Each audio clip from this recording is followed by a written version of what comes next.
Hello, welcome back to Brett's Barnyard. Today we're going to be talking about Sebastopol geese. They are a really interesting geese.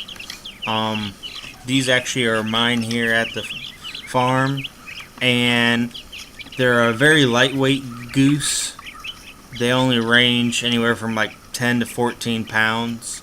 Males are around the 13, 14 pounds, and then the adult females are 10 to 12, maybe a little bit more. So they're very lightweight goose.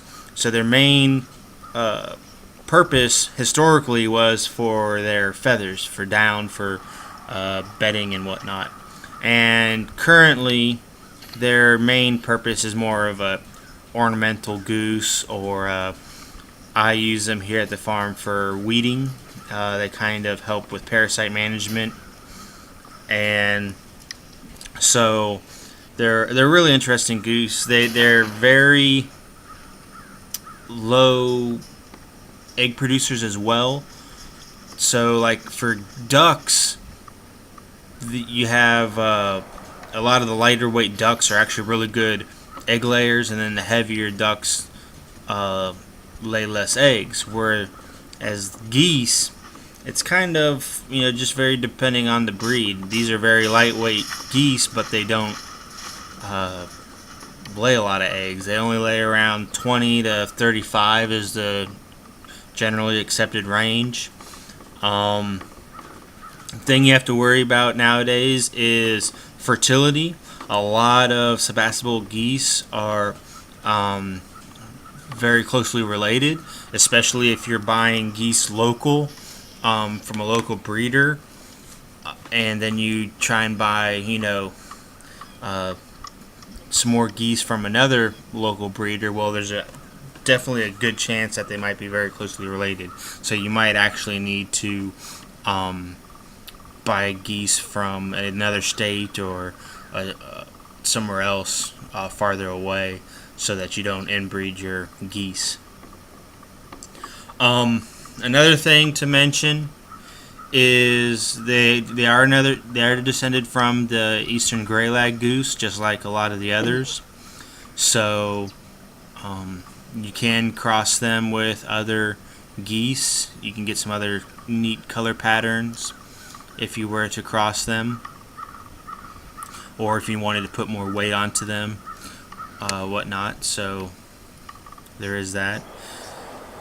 A lot of people complain about the price of Sebastopol geese, and they just think it's such a high price for them because they are a ornamental goose and they are so pretty. But in fact, it's mainly just due to the economics of the geese themselves. They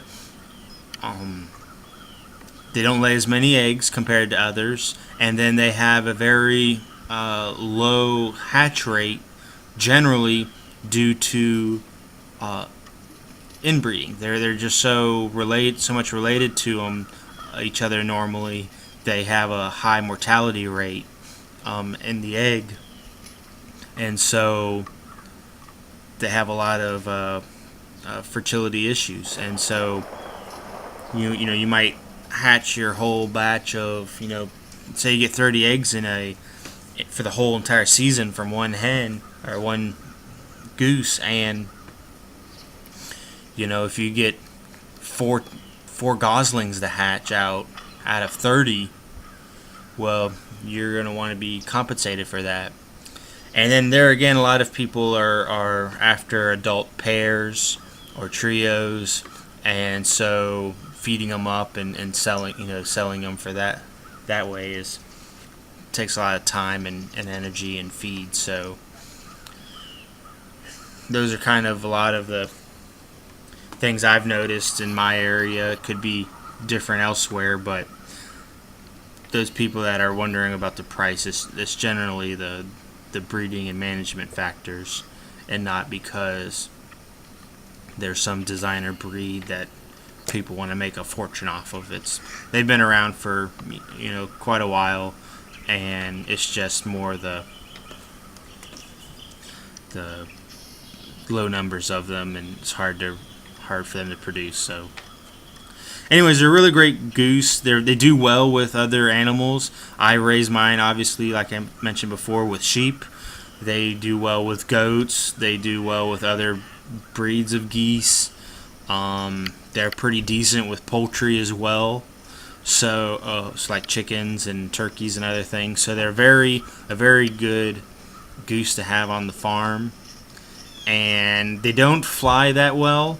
What's really cool to watch at my farm here is when they kind of open up their wings to help them glide, but they're really just running on the ground. But it makes them a little bit lighter and I guess kind of aerodynamic. But so I don't really know if the curled feathers prohibit them from flying, but they don't fly at all, and they're pretty laid back and easy keepers. So I hope that helps, and if you have any questions, comment below and I will reply back as soon as possible. Thanks for watching.